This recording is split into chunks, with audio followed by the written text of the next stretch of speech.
this is Chrissie with beautifulcreatives.com. I put out new content every Sunday, Tuesday, and Thursday.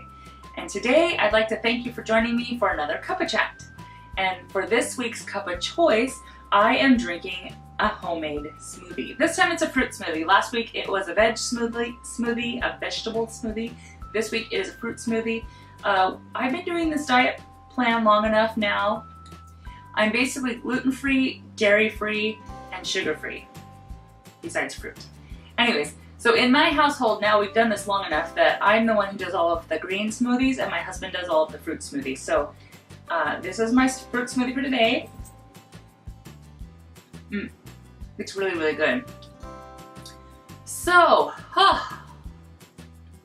how has my week gone? Let me tell you. It has been an amazing week. So much stuff has happened. It's been a little bit surreal. I had my last day of work on Friday. My fabulous peeps threw a party for us, which I was really excited about, and the love that I felt from my team just was overwhelming. It was just really positive. So I think I wrapped that up and closed that chapter of my life with a really nice bow, and I feel really good about it. I think that I worked really hard. I feel like I did everything I could to try to help them out before I left. And yeah, I'm feeling really good about it. However, when I left that day, I really left in what would have been the middle of my work day, and it was really kind of weird. It was weird to walk around and knowing that, oh, it's only 2 o'clock and I should be doing this now, or oh look, it's 3 o'clock, I should be doing this now. It was just really weird. But God bless my husband. He took me to work that morning, and he took me to work that morning for a few reasons, but the biggest reason was really to be my moral support, to really make sure that I was taken care of emotionally while I was going through my very last day at my job. So, and for those of you who don't know, I've been at this job, at this organization for 16 years. So to leave it and to know that I'm leaving it for the very last time is really like, it was hard. It was really hard. But my husband, then he came to the party, which I liked, and unfortunately the party had pizza and cake, which of course I can't eat either of. So everyone's sitting around enjoying all this fabulous pizza and cake, and I'm sitting there drinking my green smoothie, but I did not cheat. I was very proud of myself. I've been actually doing really, really well. I've lost almost 10 pounds since starting this, basically watching what I'm eating. And like I said, it's gluten-free, dairy-free, sugar-free. And I do eat fruit, and I've kind of given myself the rule that this is going to be a lifelong change. It's not like a diet necessarily. It's just the new way that I eat. So I'm trying to be really graceful with myself and let myself eat natural sugars like fruit. And I've told myself that I can have honey, but I haven't had any honey yet. So it's just kind of interesting how that's all working out. I went and got some gluten-free bread today. It's my first gluten-free bread. I've just basically been bread-free. I've really been eating fruits, vegetables, nuts, beans, seeds, and lean protein, and that's really it. And really, for the most part, I've been living on fruits and vegetables all day. I have about 10 almonds in the afternoon, and then I have a dinner which is usually very vegetable-centric with like a lean protein on the side. And that really can be anything that I want, really. So dinner's been a lot of fun, but I find that because I do take a green smoothie with me during the day, I have not had any issues with being hungry. I find that I'm actually not really craving anything, which is really kind of awesome. I didn't think that would happen. I really didn't.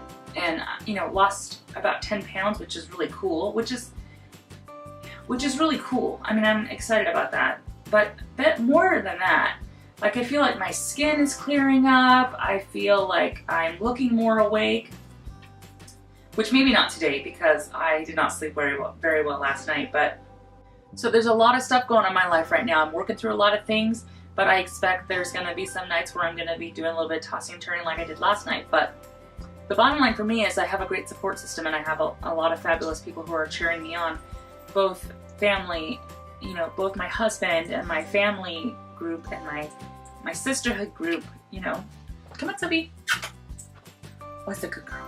Good girl.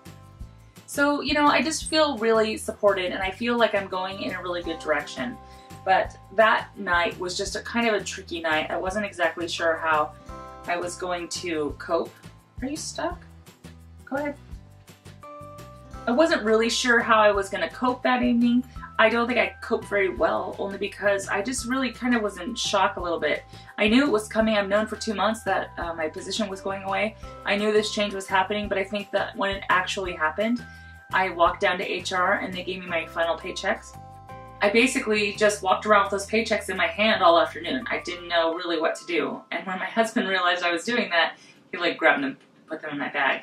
So yeah, it was interesting. I tried to handle it as best I could, but in all reality, you know, even though I'm very optimistic that things are going to be fine, I didn't really know. I didn't know what to really plan on. I still don't know what to plan on, but I went to bed that night and I woke up the next morning and I almost bounced out of bed. Like, I was so energetic and I was so raring to go and I was so excited for what was to come, because Saturday was the day that we got to go up to Portland.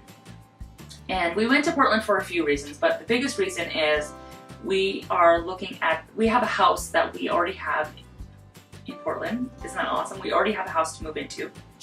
So I'm really excited about that, but I had never seen it before. I was hoping to do like a video walkthrough, but what ended up happening, unbeknownst to me, the person who lived there still actually lives there. I thought she was moved out already, but she hadn't moved out quite yet.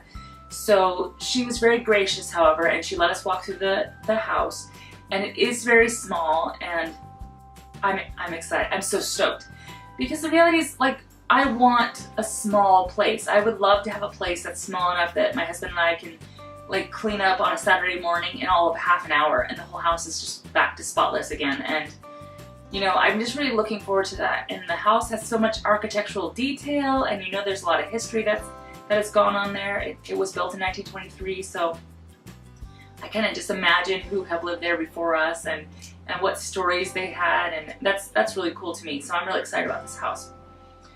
The semantics part of it, however, is like we're going up there and walking through the house and trying to figure out, okay, where will our furniture fit? Where will our stuff fit? Well, the reality is this place is very small, and right now I'm sitting on a couch. I'm sitting on a red couch, but it's a very large, oversized couch, and it's the perfect kind of couch for like cuddling up and watching movies. One of my absolute favorite things to do on this couch is when all of the nieces and nephews come over, we all just kind of dogpile on the couch, and there's popcorn being passed around, and we're just essentially watching movies and giggling and having fun and being silly. That is one of my absolute favorite things in the world to do. But I don't believe that this couch is going to fit in our new place. The place has so many perks about it that it's going to be okay. So what Jason and I ended up doing is we decided to go to IKEA, which is one of my favorite places in the world. However, I usually buy a lot of IKEA bookcases. I have a lot of books, so I have a lot of bookcases. I actually have so many books, I don't know where they're even going to live in this new house. I don't know if I'm going to have to just get rid of all of them or get rid of a lot of them. I don't know. I don't know how it's going to work. But we're just going to make it happen. We're just going to make it work because I'm so excited about being there. So we went to IKEA, found lots of possibilities of things that might make it through the auditioning process to come live into our house, but I'm so excited. I just cannot even wait. So afterwards, we ended up going, coming back to Salem, which is where we live. We ended up leaving Portland, coming back to Salem, and we ended up stopping at Bridgeport Village, which Bridgeport Village is like, it's basically like a little shopping community. I don't know how to describe it, but it's kind of a higher end, really nice shopping community. It has like an Anthropology and a Loft, and there's a Barnes & Noble there and a Crate & Barrel, and there's just a bunch of nice stores. There's a Container Store there. There's just a whole bunch of, like, for me, like someone like me, I can go there and just spend the whole entire freaking day there and then want to go back again the next day. But one of my places that is the most peaceful to me is a Barnes & Noble. It's really a really good bookstore. And it's not necessarily Barnes & Noble, but it's just any really good bookstore. And unfortunately, in Salem, we don't have a legit bookstore. We really don't. We don't have a Barnes & Noble. We don't have anything like that here. We do have some used bookstores here in town, and we do have some like new bookstores in town, but they're like little bitty mom and pop shop kind of places, which are really great. But when you can get books so inexpensively elsewhere, I have a hard time justifying ever buying a book for full price, because I know that I can hop on Amazon and find even a used, like a new one's even cheaper. I can find it cheaper as a new book, or I can find a new, or I can find a used version of the book for like a penny and then pay $3.99 for shipping, so I end up paying like $4 for the book. So I have a really hard time justifying buying books at regular bookstores, if that makes sense. However, we go to Barnes & Noble and I love the magazines there. They have such a great selection of magazines. So I'm really a big fan of the Stampington magazines, which there's all sorts of publications. They have artful journaling, they have a bloggers one, they have multiples for journaling, they have Where Women Create, Where Women Cook, Where Women Create Business, and there's like 4 or 5 of those that I habitually get every time they come out. And those magazines come out, they're not really magazines necessarily, they're called publications, and they're really like books. They're like the new wave of magazines that are coming out, where they're really like, they have a lot of content, there is a lot more meat in these books, and they're printed on really nice quality paper, and they're really like books, and I really love them so much. They come out once a quarter, and they kind of alternate quarters. So one quarter, you know, this set comes out, this half of the publications come out, and this next month, this next half of the publications come out. So I can usually go there once a month and find something new. So, and that, when I do that, that's kind of my happy place. You know, like breakfast at Tiffany's, nothing bad could ever happen at Tiffany's. Well, for me, nothing bad could ever happen at one of these bookstores. I just love them so much. And it's kind of small and intimate, and you know, I just like it, but you can still, it's small, but you could still be anonymous and still be quiet, and I can sit at a table with a stack, like an obnoxious stack of magazines, and just take notes and have ideas going through my head and get inspired, and you know, learn about fascinating people and hear about some of the things that they're doing, and then thinking about some of the things that I want to do and how can I go about doing that. So my husband knows that about me, and he knows that that's my happy place. So after we left, we went to IKEA, then we went and did the walkthrough, then we went and I met the new landlords, and I really love them. They're just the sweetest people. They're so unbelievably generous. I just really feel like if there was ever a time to make this huge life change, this move, now is the time to do it. So after all of that was done, he then took me straight to my happy place, which was the bookstore. So we hung out there for actually a few hours. We hung out there a few hours, and then, you know, I just kind of get so enveloped in what I'm doing when I'm there, just reading the magazines and looking through the books and writing lots and lots of notes. And I have like my yes pile and my maybe pile and my no pile, and I just kind of keep going through it and until I really know what it is that I want to take home with me, you know, which ones are actually mine. And my husband knows that, so he's such a sweetheart. So what he ends up doing is, he's so sweet. He'll then, you know, essentially take my dinner order, go get whatever it is that I want, and then he'll bring it back to the Barnes & Noble and eat dinner with me at the table there, so I can keep playing in my happy place, and he knows that makes me happy. So that's what we ended up doing, and it just really kind of made me feel so much better about everything, about, you know, really closing one door to a chapter of my life and saying, okay, that was a really good door, and that door served me really, really well, and I'm so thankful to have been in a situation where I could experience that door, but that door needs to close now because I have another door opening, and I have all these new things coming up that are huge for me, and I'm excited, and I'm a little scared because I don't know exactly what it's going, you know, what's next, what is that going to mean. But I say scared, but I'm really, what I'm saying is I'm excited. I'm so excited. I cannot wait to see what the future brings, and I'm so excited to just dive through that door and make that future my reality, and not just something that I can sort of see shadowy glimpses of from far away. So it'll be really cool, and I'm really excited about getting the move done. We will officially be moving in December 1st, which will be really cool, and I love that because that's my mama's birthday.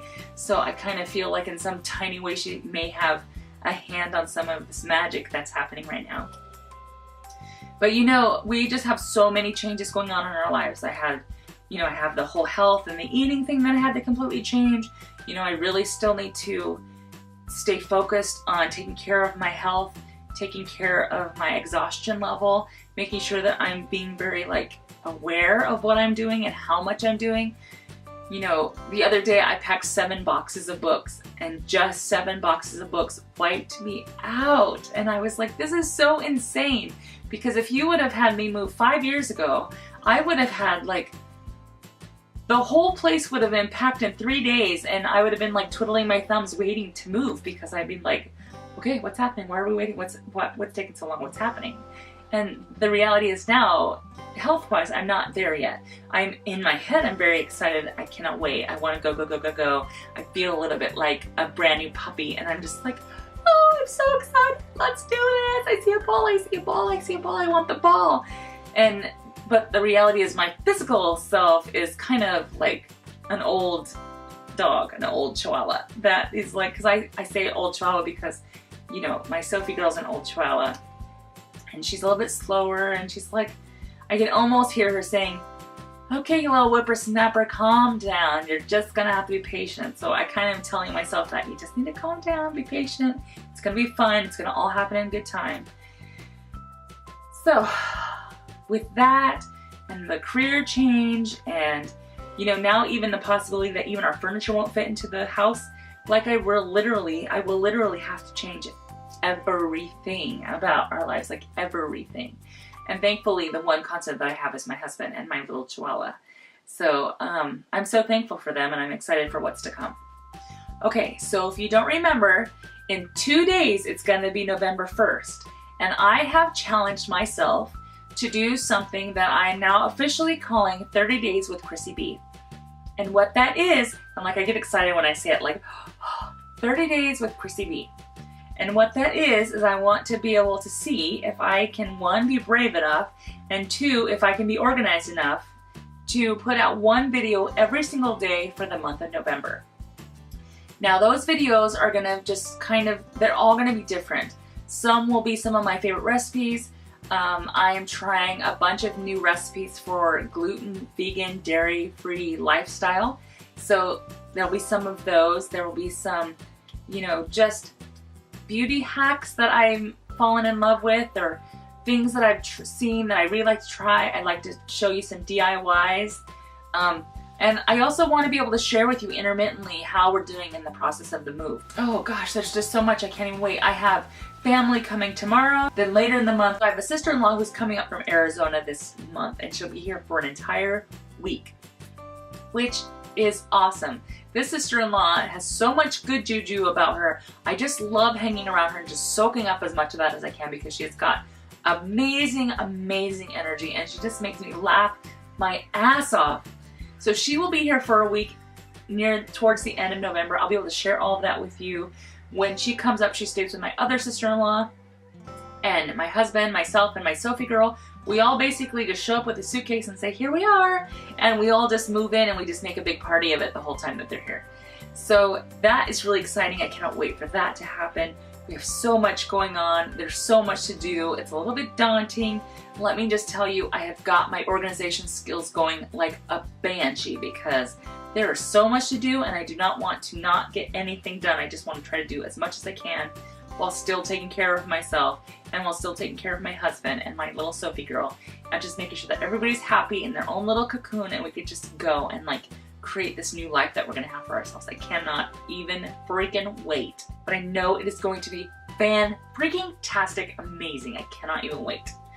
Yes, that is my word. Fan-freaking-tastic. So, what else? Oh my gosh. There can't be anything else. It's just, there's just so much going on. I can't even wait. There's so much more to come. I cannot wait to see you. I will be back in 2 days. So join me. And you know what? Thanks so much for watching. I love you guys immensely. I'm just so in awe of you and your amazing willingness to join this crazy person who essentially is trying to rebuild her life 1 building block at a time, so that she can find joy. And if I can inspire you to do some of the same things in your own way, then that is what I do. Why I do what I do is so that you can then go out and create the life of joy for yourself. So I'm just so thankful that you have joined me on this journey. I think we're in for a lot of goodness. I feel a lot of goodness coming our way. So watch out for it. It's on its way. I promise you it's coming. With that said, I will see you in our next video. Bye for now.